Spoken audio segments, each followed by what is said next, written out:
मध्य प्रदेश के chief minister Mohan Yadav कल Indian express में एक स्टोरी आई जिसमें यह बताया गया कि उन्होंने उज्जैन में और उनके रिश्तेदारों ने बहुत सारी सी लैंड खरीद ली है। वो लैंड जहां जहां पर बेसिकली बड़े बड़े प्रोजेक्ट्स जाने हैं जिससे उस लैंड की जो वैल्यू है वो कुछ ही सालों में काफी ज्यादा बढ़ जाएगी। नाउ मैं उसके बारे में कल से पढ़ रहा हूं और मुझे काफी सारी सी बड़ी कॉन्ट्रडिक्टरी इन्फॉर्मेशन मिल रही है। तो ये वीडियो सिर्फ और सिर्फ डिस्कशन और इन्फॉर्मेशन कलेक्शन के लिए है। अगर आपके पास कोई भी एडेड इन्फॉर्मेशन हो तो मुझे डीएम कर दीजिए। I am just trying to understand the whole situation.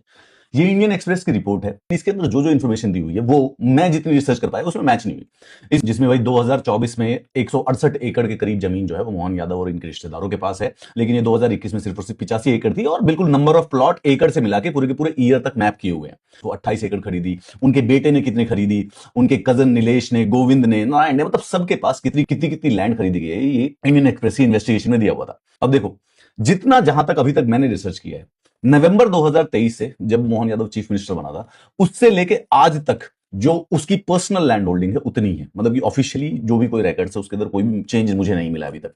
दूसरा, प्राइमरली स्पीकिंग जो इंडियन एक्सप्रेस की रिपोर्ट है उसमें जो भी चीफ मिनिस्टर बनने से पहले, see the allegations of the Indian express is that कि चीफ मिनिस्टर की जो पावर है उसका मिसयूज करके बहुत सारी सी लैंड को ग्रैब किया गया है प्रकार से। और जितनी भी जो ऑफिशियल इंफॉर्मेशन अवेलेबल है उसमें अभी तक दिख रहा है कि वो सारी की सारी जो लैंड थी वो चीफ मिनिस्टर बनने से पहले ली गई थी। दूसरा, एक मेन जो एलिगेशन ये है कि क्योंकि वो चीफ मिनिस्टर है तो उनको उज्जैन के जो प्लान्स है, जहां पर इंपॉर्टेंट रोड निकलनी है, हाईवे निकलनी है, वो जगह पता थी, इसीलिए उन्होंने वहां पर लैंड खरीदी। लेकिन उज्जैन का जो मास्टर प्लान है 2035 का, वो इंप्लीमेंट किया गया था मई 2023 में, एग्जैक्टली 7 या 6 महीने पहले, जब मोहन यादव चीफ मिनिस्टर बने थे। सेकंड, ऑफिशियल रिकॉर्ड्स में जो ये सिद्धि विनायक प्राइवेट लिमिटेड, जिसका इंडियन एक्सप्रेस ने रेफरेंस दिया है कि भाई ये सिद्धि विनायक में से 28 एकड़ जमीन ली गई है मोहन यादव के नाम से। नाउ ये डायरेक्टर थे मोहन यादव, लेकिन पिछले 9 साल से official, as far as I am concerned, officially कोई भी टाइज एग्जिस्ट नहीं करते हैं पिछले 8-9 सालों में। नाउ अगेन इनके जो रिलेटिव्स हैं, कजन्स हैं, नीलेश है, गोविंद है, इनके बारे में अगेन मैं सिर्फ और सिर्फ ये पता कर पाया हूं कि ठीक है, मतलब I am absolutely not clear about it. Official clarification ये है कि भाई मोहन यादव की वाइफ और जो बेटे हैं और जो मतलब ब्लड रिलेशंस है उनके बारे में तो हम बात कर सकते हैं, लेकिन जो डिस्टेंट रिलेटिव्स हैं, मतलब they are the separate legal entity, उनका चीफ मिनिस्टर से क्या रिश्ता है क्या नहीं है, मतलब it is difficult to find that loop.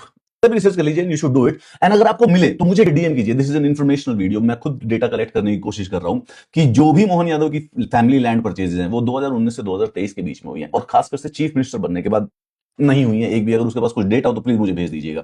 जो ये उज्जैन का मास्टर प्लान है ये भी चीफ मिनिस्टर बनने से 6-7 महीने पहले हो गया था। सो दो जो मेजर एलिगेशंस हैं इंडियन एक्सप्रेस की, दे डोंट स्टैंड। क्योंकि चीफ मिनिस्टर बनने से पहले आपको जो आपके एसेट्स होते हैं उनको डिक्लेयर करना पड़ता है, तो वो भी पहले से ही पब्लिक नॉलेज में, उनको पढ़ के ही बोल रहा हूं मैं। सो जो ये दोनों चीजें जो कनेक्टेड है, seems slightly weird. If you have any information related to it, please मुझे डीएम कीजिए। Let's work on and get this story more clear.